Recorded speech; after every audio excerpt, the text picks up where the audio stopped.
Welcome back to the RJ chemistry. So आज की जो वीडियो है और जो उसका टॉपिक होने वाला है वो होने वाला है the quick revision of the Faraday's law. ठीक है, जैसे कि हम लोग जानते हैं कि जो फैराडे है उसके दो लॉज है और उसके बेसिस पर ही जो क्वेश्चंस है वो एग्जाम में आते हैं। ठीक है, और वो क्वेश्चन जो है वो भी हम आज की क्लास में डिस्कस करेंगे। उससे पहले हम लोग जो फैराडे के जो लॉज है उसके बारे में एक बार पढ़ लेते हैं फटाफट से। ठीक है, तो देखो जो फैराडे का जो लॉ है वो दो लॉ है हमारे पास। एक लॉ तो है फर्स्ट, एक है हमारे पास उसका second law.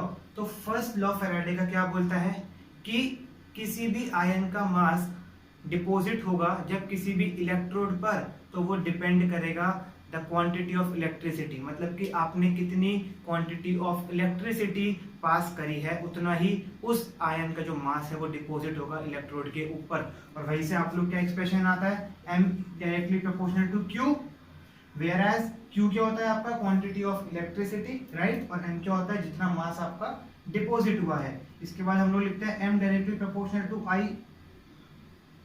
Into T, right. I क्या है आपका यहाँ पे current and T is your time. पर ध्यान रखना क्वेश्चंस के अंदर हमेशा जो टाइम होगा वो टाइम इन सेकेंड्स में ही यूज करना है। ठीक है, और यही से जब मैं प्रोपोर्शनैलिटी कांस्टेंट को हटाऊंगा तो यही पर मेरे पास एक कांस्टेंट आएगा, that is your Z। Z क्या होता है, इलेक्ट्रोकेमिकल इक्विवेलेंट। और इस Z की वैल्यू क्या होती है, एटॉमिक मास या फिर और मॉलिक्यूलर मास अपॉन में क्या आता है 96500 इंटू n फैक्टर। ठीक है, और हम यहां से जो भी मास है वो निकाल सकते हैं। अब इसमें एक बात इंपॉर्टेंट है, वो आप सब लोग याद रखिएगा कि जब भी क्वेश्चन के अंदर वॉल्यूम पूछे कि किसी भी स्पीशीज या किसी भी केमिकल स्पीशीज का आपसे वॉल्यूम पूछे कि O2 हो गया, हाइड्रोजन हो गया या कोई भी गैस का अगर वॉल्यूम पूछे, तो उस केस में ट्राई करना कि जो क्वेश्चन का जो अप्रोच है वो मास को लेके नहीं बल्कि नंबर ऑफ मोल्स की तरफ अप्रोच होके किया जाए। ठीक है, उससे क्या होगा, आपका टाइम जो है वो सेव होगा। ठीक है, देखो तो कैसे आ जाएगा, अगर मैं M इज इक्वल टू, अगर मैं अभी बात हो जाए खाली एटॉमिक मास की, ठीक है, तो एटॉमिक मास अपॉन में 96500 into n factor, sorry into I into T। ठीक है, अगर मैं इस एटॉमिक मास को इधर ले आऊं तो क्या आ जाएगा, मास अपॉन में atomic mass is equal to I into T upon में 96500 इंटू n फैक्टर। ठीक है, अब देखो m अपॉन एटॉमिक मास मतलब मास अपॉन एटॉमिक मास क्या होता है आपके नंबर ऑफ मोल्स, तो ये क्या हो गया आपके n, तो n is equal to I into T upon 96500 into n factor.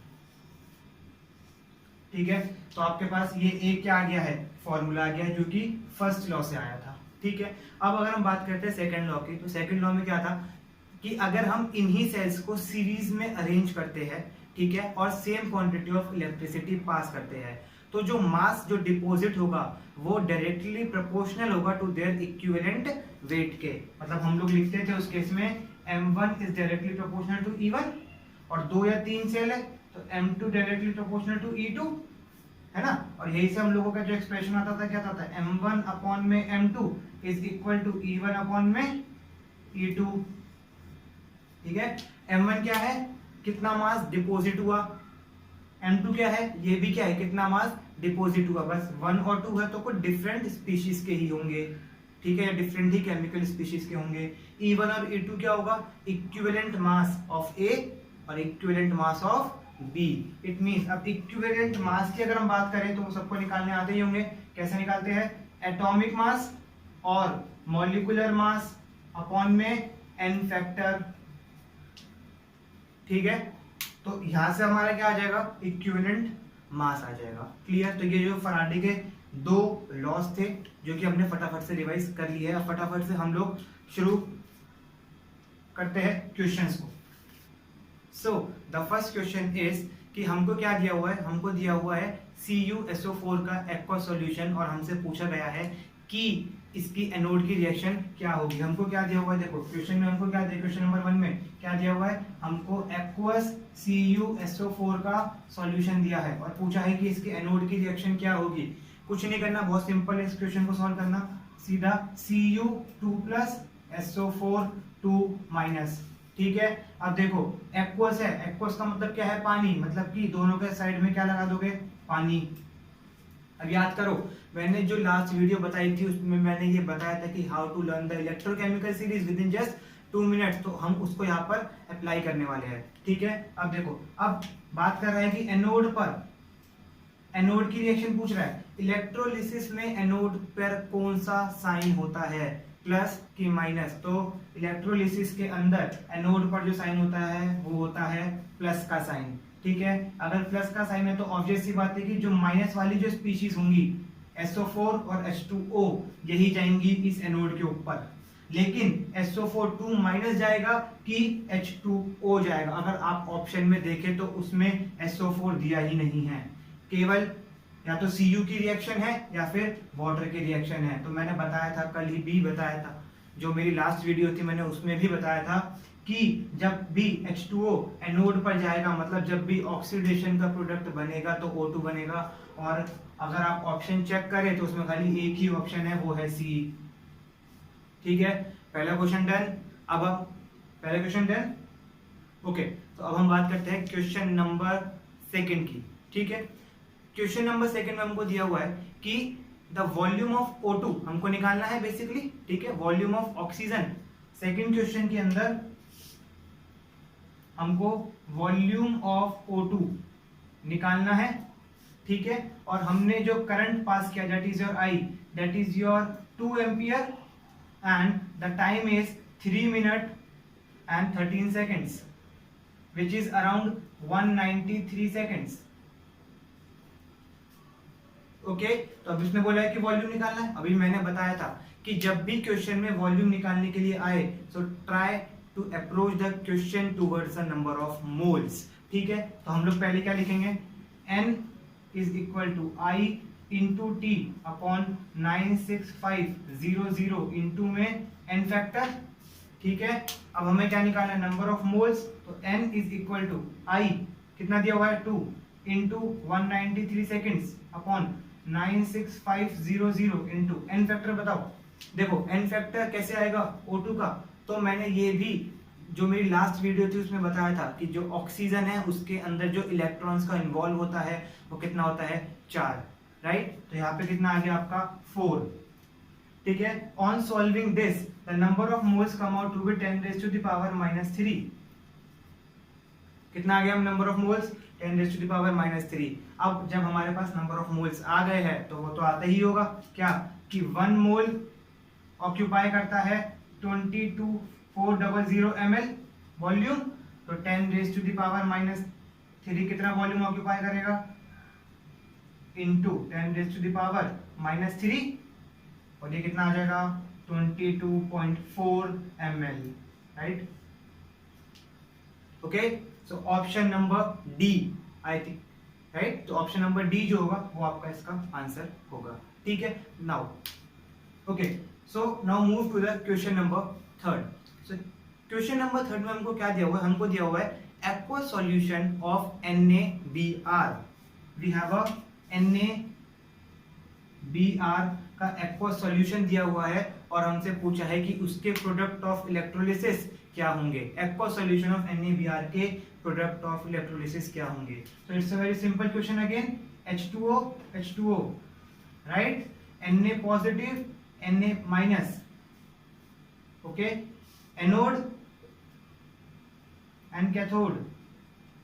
अभी बताया था एनोड पर साइन होता है प्लस का, कैथोड पर होता है माइनस का। इसका मतलब Na तो जाएगा यहाँ और Br और H2O वाली स्पीशीज आएगी यहाँ पर, बट कौन कब आएगी एक बार वो हमको देखना पड़ेगा। कैसे, मैंने फिर से बता रहा हूँ, लास्ट वीडियो में मैंने बताया था कि इलेक्ट्रोकेमिकल सीरीज को याद करो, जल्दी से याद करो, ताकि ये ऐसे जो क्वेश्चंस है विद इन सेकंड्स हम लोग सॉल्व कर पाए, ठीक है। कैसे सॉल्व करेंगे, देखो Na और H2O कैथोड पर कौन सा प्रोसेस होता है, रिडक्शन। रिडक्शन का मतलब रिडक्शन को कौन जाएगा, जिसकी इलेक्ट्रोड पोटेंशियल की वैल्यू हाई होगी, ठीक है। अगर हम बात करते हैं Na और H2O, तो सीरीज याद करो फटाफट। लिथियम ने कैल्शियम को मारा आलू। ने मतलब क्या आ गया? सोडियम। ठीक है, लिथियम ने कैल्शियम को मारा आलू पानी, तो पानी बाद में आया, मतलब उसका रिडक्शन पोटेंशियल ज्यादा है। रिडक्शन पे वाटर का क्या मिलता है? H2। तो कैथोड पर क्या मिलेगा मुझे? H2 मिलेगा। फिर क्या है? Br माइनस और H2O कहा जाएगा एनोड। एनोड पर कौन सा प्रोसेस होता है? ऑक्सीडेशन। ऑक्सीडेशन का मतलब जिसकी रिडक्शन की वैल्यू कम होगी, करेक्ट, जिसकी इलेक्ट्रोड रिडक्शन की वैल्यू कम होगी। अगर हम बात करते हैं Br और H2O में, Br और H2O में, तो थर्ड सीरीज जो थी वो याद करो क्या थी? आई बेटा पानी को फैलाकर, आई बेटा पानी को फैलाकर, तो Br ऊपर आया, मतलब Br का ऑक्सीडेशन पोटेंशियल ज्यादा है। ठीक है, तो हमें यहाँ क्या मिलेगा? Br2 मिलेगा। अभी सॉल्यूशन के अंदर हमारे Na+ भी प्रेजेंट होंगे और OH- भी प्रेजेंट होंगे, तो हमें प्रोडक्ट में क्या मिल जाएगा? और NaOH। तो हमें ये 3 प्रोडक्ट ऑफ इलेक्ट्रोलिसिस हमको उस चैम्बर के अंदर मिलेंगे। Got it? Okay, now come to question number 4। Okay, so question number 4 में हमको क्या दिया हुआ है? देखो, क्वेश्चन नंबर 4 में बोला गया है कि हमने कुछ अमाउंट ऑफ इलेक्ट्रिसिटी पास की है और उसने डिस्प्लेस करा 5600। उसने बोला कि हमने कुछ अमाउंट ऑफ इलेक्ट्रिसिटी, मतलब हमने क्यू अमाउंट ऑफ इलेक्ट्रिसिटी, हमें नहीं पता कि कितनी इलेक्ट्रिसिटी सप्लाई करी है। ठीक है, हमने कुछ इलेक्ट्रिसिटी सप्लाई करी और उससे 5600 ml ऑफ H2 क्या हो गया? डिस्प्लेस हो गया। ठीक है, क्या हो गया? डिस्प्लेस हो गया। So, what is the mass of Ag deposited? What is the mass of Ag deposited? कितना मास Ag का डिपोजिटेड होगा? ये क्या है? हमारे पास क्वेश्चन है।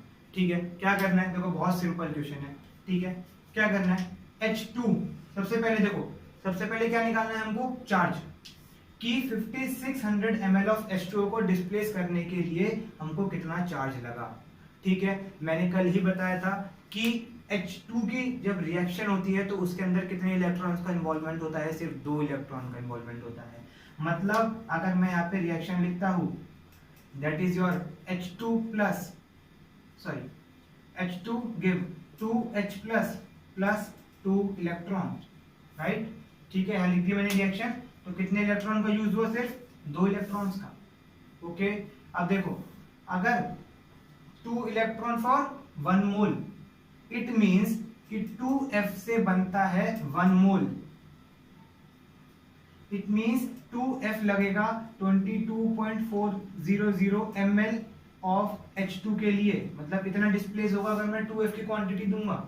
Clear? Now 22.400 ml displaces by 2F. Clear? So 5600 ml के लिए कितना आ जाएगा? 2 into 566 upon 22400, and after solving it's come out to be 0.5 Faraday.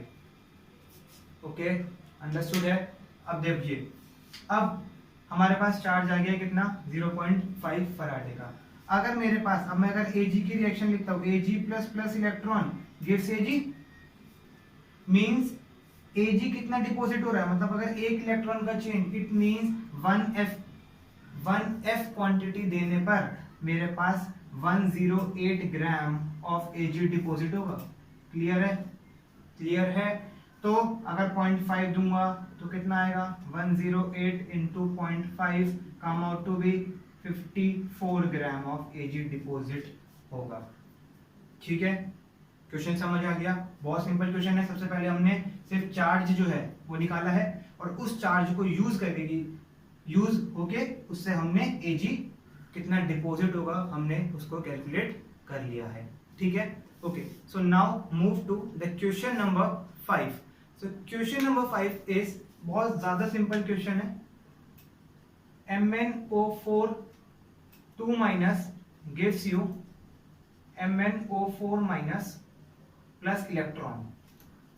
Okay, हमें क्वेश्चन में ये दिया हुआ है कि MnO4 2 माइनस से MnO4 माइनस बन रहा है, ठीक है, फॉर 0.1 मोल के लिए, ध्यान रखना 0.1 मोल के लिए। तो वो बोल रहे हैं कि इस प्रोसेस में कितनी इलेक्ट्रिसिटी इन कूलम में हमको जरूरत पड़ेगी। ओके, तो कैसे निकालेंगे, देखो अगर बोले कि रिएक्शन बैलेंस, तो रिएक्शन देखो बैलेंस है, Mn 1 ऑक्सीजन 4, चार्ज बैलेंस हो गया है। कितने इलेक्ट्रॉन का यूज आया, 1 इलेक्ट्रॉन का, बट 1 इलेक्ट्रॉन का यूज कब आया, जब ये 1 मोल था, बट हमको एक्चुअल में कितना मोल दिया हुआ है, 0.1 मोल। तो कितना यूज होगा, देखो अगर ये रिएक्शन रहेगी तो 1F का यूज होगा, अंडरस्टूड है। लेकिन हमें मोल कितना दिया, ये कब यूज होगा 1F, जब मेरे पास 1 मोल होगा, बट मुझे कितना मोल दिया हुआ है, 0.1 मोल दिया हुआ है। तो 0.1 मोल के लिए मेरे पास कितना यूज होगा, 0.1F। Okay, and 1 faraday is equal to 96500 coulomb होता है। तो 0.1 फराडे में कितना हो जाएगा, सिंपल है, 9650 कूलम इज योर आंसर। ठीक है, तो जस्ट ये क्वेश्चंस करने में मुश्किल से मुश्किल 1 मिनट भी नहीं लगता है। ओके, अगर प्रैक्टिस अच्छी होती है। ओके, सो आई होप ये वीडियो आपको अच्छी लगी होगी, और जो मैंने फराडेज के जो लॉ जो करवाए हैं वो आपको बहुत जल्दी समझ आ गए होंगे। और जितने भी क्वेश्चन इस क्लास में डिस्कस करे हैं वो सब previous year questions already NEET और द जेईई में आए हुए हैं। ठीक है, तो thank you for watching and मिलते हैं नेक्स्ट वीडियो के साथ।